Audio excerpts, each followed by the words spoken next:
Magandang araw sa inyo mga kaibigan. Ako nga pala si Kuya John. Sa kwento natin ngayon ay pag-uusapan natin ang lumang bahay sa Bulacan.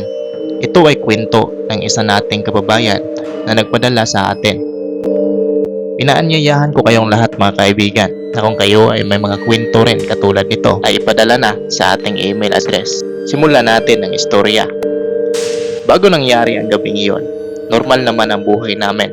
Lumipat kami ng pamilya ko sa isang lumang subdivision sa Malolos noong summer ng 2025. Ang nakuha naming bahay ay isang lumang two-story house na gawa sa pinaghalong simento at sasa. Malawak ang bakuran, puno ng mga matandang puno ng mangga at medyo malayo ang agwat sa mga kapitbahay.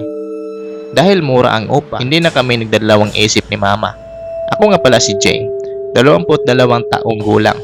At kasama ko sa bahay, si Mama at ang 15 taong gulang kong kapatid na si Bunso. Noong unang buwan namin, maayos naman ang lahat. Masarap ang simoy ng hangin, tahimik ang paligid. Bukod lang sa isang bagay na napansin ko tuwing gabi. Ang buong subdivision ay tila naging parang sementeryo pagdating ng alas 10. Walang dumaraang tricycle, walang tahol ng aso, at ang mga ilaw sa kalsada ay madalas na pumuputok o kumukurap-kurap.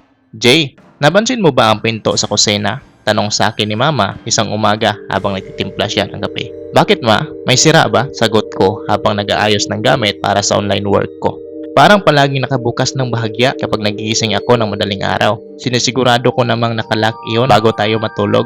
Baka naman ikaw o ang kapatid mo ang bumababa para uminom ng tubig. Hindi ako bumababa ng ganong oras ma. Alam mo namang mahimbing akong matulog.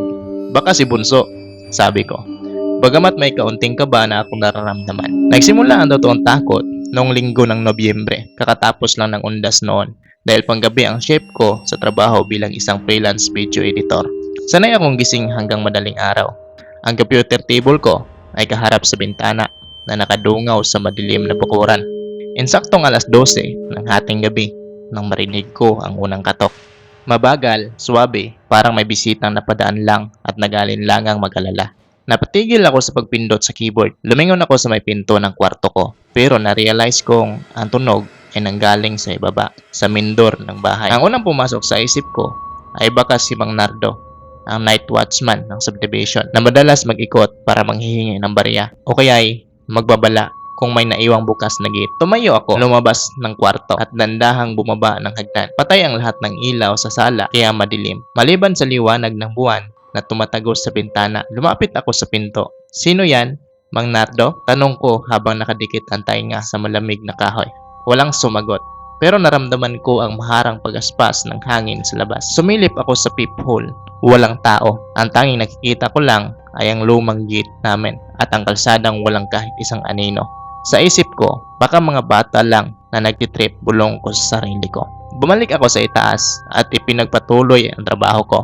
Pero kinabukasan, ganun ulit at sa susunod pang gabi. Insaktong alas 12, may kakatok ng 3 beses sa main door. Pagkatapos, mawawala. Sinubukan kong sabihin kay Mama, pero ang hinala niya, baka raw mga magnanakaw na tinitingnan kung may gising pa sa bahay.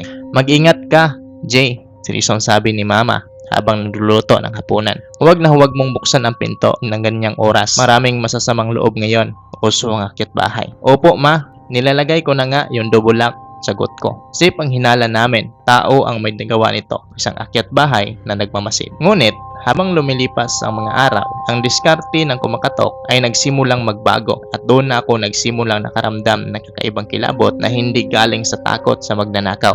Noong pang-apat na gabi, hindi na sa main door ang kumatok. Alas 12 ng gabi, narinig ko ang 3 katok sa pinto ng kusina sa likod. Alauna ng madaling araw, ang katok ay lumapit sa bintana ng sala sa ibaba. Alas 2 ng madaling araw, dinalaw ako ng tunog sa bintana mismo ng kwarto ko sa ikalawang palapag. Nang marinig ko ang katok sa bintana, literal na tumayo ang lahat ng balahibo ko sa katawan. Tandaan ninyo, nasa second floor ang kwarto ko.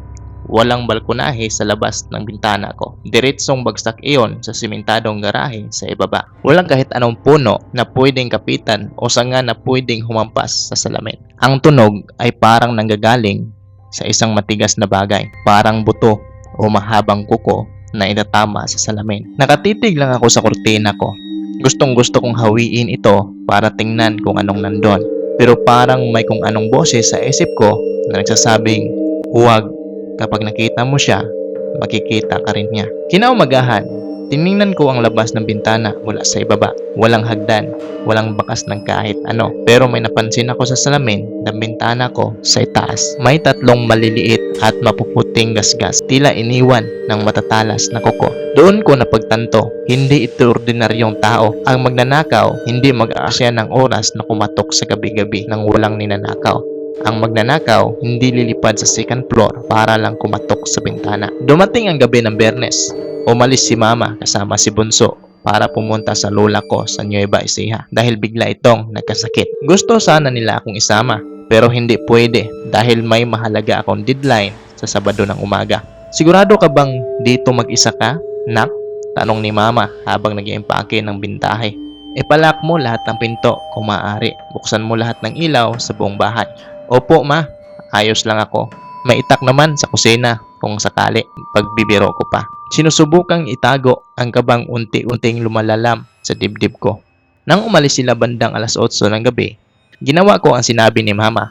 Binuksan ko ang ilaw sa sala, sa kusina, sa garahe, at sa hallway ng second floor. Naging parang Christmas tree ang bahay namin dapit hapon. Bumalik ako sa kwarto ko at sinubukan kong mag-focus sa trabaho. Nilakasan ko ang tunog ng headphones ko para hindi ko marinig ang anumang ingay sa labas. Ngunit sa hindi ko alam, ang ilaw ay walang silbi sa kung anong naglalakad sa dilim. Dumating ang alas 12 ng gabi, walang katok sa ibaba. Alauna, tahimik pa rin. Nagsisimula na akong makahinga ng maluwag. Baka natakot sa ilaw, sabi ko sa sarili ko habang nag-stretch ang mga braso. Alas 2 ng madaling araw, biglang nang trip ang kuryente at ang buong bahay ay binalot ng madilim at pusikit ng gabi. Patay pati ang computer ko. Ang tanging liwanag na natira ay ang manipis na sinag ng buwan pumapasok sa bintana ko. Kasabay ng pagkawala ng kuryente, ang biglang pagbagsak ng temperatura. Naging napakalamig sa loob ng kwarto ko hanggang sa nakikita ko na ang sarili kong hininga na nagmoist sa hangin at doon ko narinig ang tunog, hindi katok kundi ang pagbukas ng pinto sa ibaba. Ang pinto sa kusina, ang pinto na palaging sinasabi ni Mama na nakabukas tuwing umaga. Kahit anong lock ang gawin namin, may paraan para buksan ito mula sa labas o baka naman mula sa loob. Narinig ko ang mabibigat at mababagal na yabag, parang tunog ng basang paa na naglalakad sa tiles ng kusina patungo sa sala. Pagkatapos, ang tunog ng pag-akyat sa hagdan. Ang bawat baitang ng kahoy naming hagdan ay dumaing sa bigat ng kung anong umaakyat. Paralisado ako sa upuan ko. Hindi ako makagalaw. Ang utak ko ay sumisigaw na magtago ako sa ilalim ng kama o sa loob ng baol. Pero ang mga binti ko ay parang naging simento. Huminto ang yabag sa tapat ng pinto ng kwarto ko. At doon nagbago ang lahat. Katok na dati ay nasa main door, sa kusina at sa bintana, ngayon ay narito sa tapat ko. Jay, buksan mo to.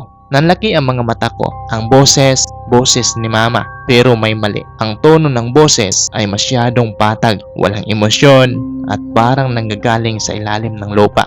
Parang isang plaka na paulit-ulit na pinatugtog. Jay, buksan mo to. Malamig dito sa labas. Naiyak ako sa takot. Alam kong hindi si Mama yan. Si Mama ay nasa Nueva Ecija. Kasama niya ang kapatid ko. Imposibleng makabalik sila rito nang walang sasakyan. At kung sila man yan, bakit ganyan ang boses niya? Hindi si Mama yan. Sigaw ko sa loob ng isip ko habang ang mga luha ko ay tuloy-tuloy na umaagos. Biglang tumahimik ang paligid. Ang boses ay nawala. Ang takot ay huminto. Lumipas ang 5 minuto na walang anuman kundi ang tunog na mabilis na pagtibok ng puso ko. Lumakas ang loob ko ng bahagya. Akala ko ay umalis na kung anong nilalang ang nasa labas. Dandahan akong tumayo mula sa aking upuan. Kinuha ko ang cellphone ko at binuksan ang flashlight nito. Ang liwanag ay bumaril sa pinto ng kwarto ko. Naglakad ako palapit sa pinto. Gusto kong silipin ang ilalim ng pinto kung may anino pa sa hallway. Ngunit bago pa ako makaluhod para tumingin sa puwang sa ilalim, narinig ko ang mahinang kalos sa ibabaw ng aking ulo. Hindi sa hallway nanggaling ang tunog. Nanggagaling ito sa loob ng kwarto ko sa mismong kisame. Dandahan kong tinaas ang flashlight ng aking cellphone patungo sa itaas at doon parang huminto ang mundo ko sa pag-ikot. Ang maling hinala ko, akala ko ang nilalang ay nasa labas ng pinto at nagmamakaawang papasukin. Akala ko ang katok ay para buksan ko ang daan para sa kanya. Pero ang katotohanan, ang katok na narinig ko kanina sa pinto, hindi iyon nanggaling sa labas ng hallway, papasok sa kwarto ko. Nanggagaling iyon sa loob ng kwarto ko, pinalo pabalik sa hallway. Nasa loob na siya ng kwarto ko bago pa man mag alas 12. Ang nakita ko sa kisame ay isang ninalang na payat-payat. Mahaba ang mga bihas na nakakapit sa mga sulok ng dingding na parang isang dambuhalang gagamba. Ang balat niya ay kulay abo at tuyot at ang kaniyang buhok ay mahaba at sabog. Ngunit ang pinaka nakakakilabot ay ang kaniyang mukha. Wala siyang mga mata. Pawang dalawang itim at malalim na lukab lamang ang nandoon. Ngunit ang kaniyang bibig ay nakabukas ng napakalawak. Punong-puno ng matalas na ngipin at ang kaniyang panga ay gumagalaw. Ginaya ang boses ng aking ina sa isang nakaririmarim na paraan. Jay, bakit ayaw mo akong papasukin sa puso mo? Pulong nito. Habang ang mahaba nitong kuko ay dandahang bumababa patungo sa aking mukha. Hindi ko na kayang sumigaw. Ang huling naalala ko ay ang pagbagsak ko sa sahig habang ang ninalang ay unti-unting bumababa mula sa kisame direkta sa ibabaw ng aking katawan. Nagising ako nang may nararamdaman akong yugyog sa aking balikat. Jay, gising! Anong nangyari sa'yo? Iminulat ko ang aking mga mata. Maliwanag na. Banda alauna na ng hapon. Ang sikat ng araw ay tumagos sa bintana. Si mama ang nakaharap sa akin. May bakas ng matinding pag-aalala sa kaniyang mukha. Katabi niya si Bunso na nakatitig din sa akin. Nasa sahig ako ng kwarto ko, katabi ng aking computer table. Ang cellphone ko ay lobat na nasa tabi ko. Niyakap ko si mama ng mahigpit habang umiiyak. May multo rito, ma. May nilalang sa kisame kagabi. Ginaya ang boses mo. Napatigil si mama. Tiningnan niya ako ng may pagtataka at takot. Anong sinasabi mo, Jay? Kararating lang namin. Nakita ka naming nakahandusay dito. Akala ko ba na naginip ka lang o binangungot? Hindi ma. Totoo yon. May kumatok tapos pumasok siya sa kusina. Napatingin ako sa kisame ng kwarto ko. Walang anuman doon. Malinis ang puting semento. Huminga ng malalim si mama at hinawakan ang kamay ko. Jay, guni-guni mo lang yon dahil sa puyat at pagod sa trabaho. Walang nilalang dito. Sinubukan kong kumbinsihin ang sarili na baka nga tama si mama. Baka nga sa tindi ng stress at puyat ay naghahalusinate na ako. Ang utak ng tao ay mapaglaro kapag kulang sa tulog. Nabuhayan ako ng loob. Normal ang lahat. Gabi na naman. Alas 11 ng gabi. Nakahiga na ako sa aking kama. Nakapatay ang ilaw. Pero bukas ang aircon. Kampante na ako. Iniisip ko na ang lahat na nangyari kagabi ay isang masamang panaginip lang na dulot ng pagod. Humarap ako sa pader upang matulog.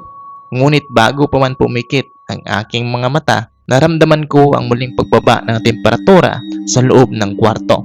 Ang hangin ay naging kasing lamig ng isang morgue at bigla narinig ko ang pamilyar na tunog sa ilalim ng aking kama. Hindi ito galing sa pinto, hindi sa bintana, kundi sa mismong ilalim ng kutson kung saan ako nakahiga. At bago pa man ako makasigaw, narinig ko ang mahina at paos na boses ng aking sariling boses. Ang sarili kong boses mismo na nanggagaling sa ilalim ng kama, bumubulong sa dilim. Salamat dahil pinapasok mo ako kagabi, Jay. Ngayon, ako naman ang matutulog sa itaas. Kayo mga kaibigan, sigurado ba kayong ang naririnig ninyong katok sa inyong mga pinto tuwing hating gabi ay nanggagaling sa labas? O baka naman matagal na siyang nakasama sa loob ng inyong kwarto?